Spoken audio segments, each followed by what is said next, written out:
This free step-by-step video comes to you directly from Haynes, creators of the world's best repair manuals.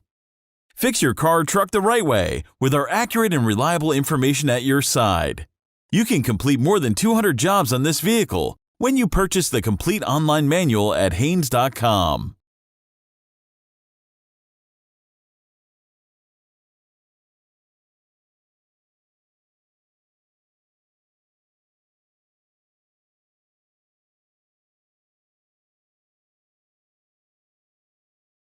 Pull the hood release lever located on the driver's side kick panel.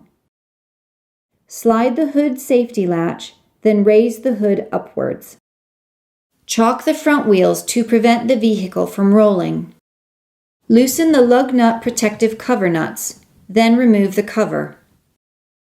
Loosen the rear wheel lug nuts. Then raise the rear of the car and support it on jack stands.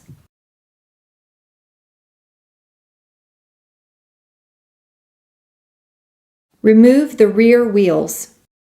It is a good idea to support the rear axle with a floor jack placed under the axle tube closest to the shock absorber being removed. Remove the shock absorber upper mounting nut. Remove the shock absorber lower mounting nut.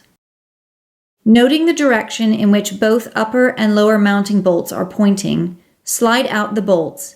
Then remove the rear shock absorber from the fender well. Install the shock absorber